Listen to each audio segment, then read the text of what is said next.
उनके लिए दिल के जितने भी अमराज हैं ना, दिल के यानी सीने के जितने भी अमराज है, घुटन है, एंग्जाइटी है, उसके लिए बेहतरीन दुआ हज़रत मूसा की है, रब्बी शरह ली सदरी व यस्सिर ली अमरी। सिर्फ इतनी पढ़नी है, रब्बी शरह ली सदरी व यस्सिर ली अमरी। अलबत्ता किसी बच्चे में कॉन्फिडेंस की कमी है या कोई आलम खतीब तकरीर करने से घबराता है तो वो आगे भी पढ़ सकता है, रब्बी शरह ली सदरी व यस्सिर ली अमरी वहलुल उक़दतम मिन लिसानी यफ़क़हू क़ौली, यहाँ तक पढ़े।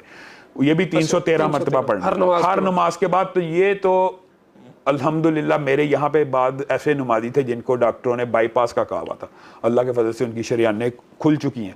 और जहाँ तक मैदे की बीमारियों का तल्लुक है ना मार भाई, उसके लिए निहायत मुजर्रब वजीफ़ा है, यानी ये सीने की बीमारियों का रब्बी शरह ली, और उससे नीचे पेट की जितनी भी बीमारियाँ मैदे की, जिगर की वगैरह, उनके लिए रब्बी अदखिलनी मुदखला सिद्क़ व अखरिजनी मुखरज सिद्क़। ये इतनी मुजर्रब दुआ है कि अल्लाह ताला, ये देखे ना हस्बे हाल है कई बीमारियाँ, रब्बी अदखिलनी मुदखला, अल्लाह ताला इसमें अच्छी चीज़ ही जाए और इधर से अच्छी चीज़ ही निकले।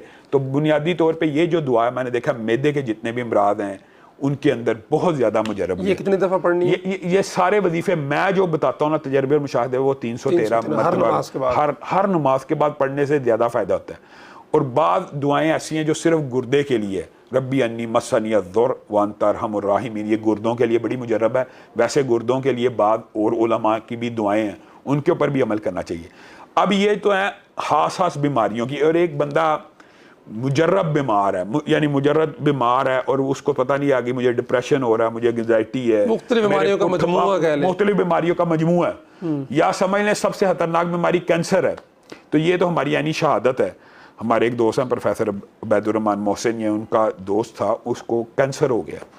तो डॉक्टरों ने कहा कि बस अब आखिरी स्टेज है, अब आपने आगे मजीद इलाज वगैरह नहीं कराना। तो उसकी शादी थी, उसने कहा मैंने तो शादी करनी है, आप कहने इलाज नहीं कराना। तो उन्होंने कहा आप तू शादी ना करवा, ज़्यादा से ज़्यादा 1.5-2 साल तू जिंदा रह लेगा। डॉक्टर उबैदुर्रहमान मोहसिन साहब ने उसको ये वजीफ़ा बताया कि 41 दिन तूने सूरत फातिहा 313 मरतबा पढ़नी है। उन्होंने फजर के बाद बताया, लेकिन मैं ये बताता हूँ हर नमाज के बाद पढ़ें। सूरत फातिहा 41 दिन पढ़नी है, 41 मरतबा, 41 दिन पढ़नी है और 41 मरतबा, 313 नहीं, वो दूसरे बताए। ये 41 दिन पढ़नी है, 41 दफ़ा ही पढ़नी है। तो उस बंदे ने 41वें दिन जाके टेस्ट कराया, उसका ब्लड कैंसर खत्म हो चुका था। अब उसके 3 बच्चे हैं, यानी ये एक सिक्का शहादत है, गवाही है माशाल्लाह। तो उसके इस तरह की जो बीमारियां, उनके लिए सूरत फातिहा, आपको पता है वो कितनी हादीस हैं सूरत फातिहा के, जहर का, सांप का, बिच्छू का, मुख्तलिफ रवायात के अल्फाज हैं। तो उन्होंने तो सिर्फ 7 मरतबा पढ़ के दम किया था, तो 41 मरतबा पढ़ने से इसमें बोध है।